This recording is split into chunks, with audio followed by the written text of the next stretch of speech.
শুরু করছি কাশফিয়া গল্পের পার্ট 3। কাশফিয়াকে নিচে নামানোর পর ও কিছুটা অবাক হয়ে গেল। ও কেঁদে কেঁদে আমাকে বোঝাতে লাগলো ও তো ঘুমিয়েছিল, তাহলে এখানে কি করে এলো। আমি ওকে সান্ত্বনা দিয়ে সেই দিন কোনো রকম ঘুম পাড়িয়ে দিলাম। এইরকম কিছুদিন চলতে থাকে। আমরা সবাই ওকে নিয়ে বেশ চিন্তিত হয়ে পড়লাম। কাশফিয়া আমাকে বারবার বলছিল ও এখানে থাকতে চায় না। আমাকে অনেক করে রিকোয়েস্ট করছিল যে বাচ্চা হওয়ার আগ পর্যন্ত যেন আমি ওকে বাবার বাড়িতে দিয়ে আসি, কিন্তু আমার মন কোনোভাবেই সায় দিচ্ছিল না। কেননা ও আমার কাছে থেকেই এমন পাগলামো করছে, আর ও আমার থেকে দূরে চলে গেলে ওর খেয়াল কে রাখবে। এরই মধ্যে আমার 3 বোন এবং মা বলে উঠলো, ঠিকই তো আছে, ওর যখন এখানে এত অসুবিধা হচ্ছে ওর বাবার বাড়িতেই থাকুক, বাচ্চা হওয়ার পর ওকে আবার নিয়ে আসিস কেমন। কিন্তু কেন যেন আমার মন একদমই সায় দিচ্ছিল না। আর হঠাৎ করে মা এবং বোনেরা কি বলছে, কেননা আমার বোনরা এবং মা আমার থেকে বেশি ওকে যত্ন করত। সবার কথায় রাজি হয়ে আমি ওকে বাবার বাড়িতে দিয়ে আসলাম।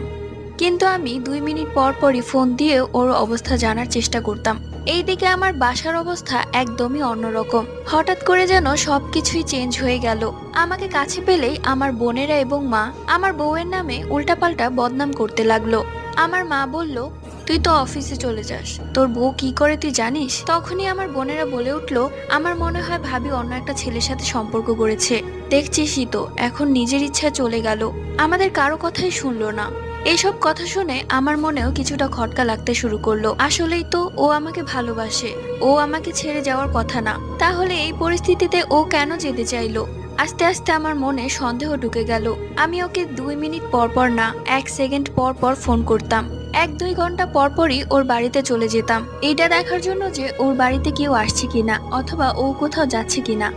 এমনকি ওর ফেসবুক, ইনস্টাগ্রাম, ইমো সবকিছুর পাসওয়ার্ড আমার কাছে রেখে দিলাম। কিন্তু আমি সন্দেহের মতো কোনো কিছুই ওর মধ্যে দেখলাম না, বরং ও আমাদের এখানে যতটা আতঙ্কিত ছিল সেখানে একটু ভালো আছে।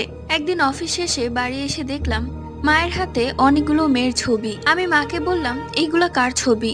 তখন মা আমাকে যেটা বললো সেটা শুনে আমি অবাক হয়ে গেলাম। মা আমার জন্য মেয়ে দেখছে।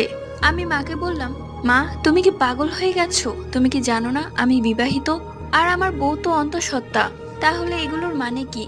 তখন আমার মা আমাকে বলল, তোর বউ অন্য একটা ছেলের সাথে সম্পর্কে জড়িয়েছে, আর তুই সেই বউকে নিয়ে সংসার করতে চাচ্ছিস।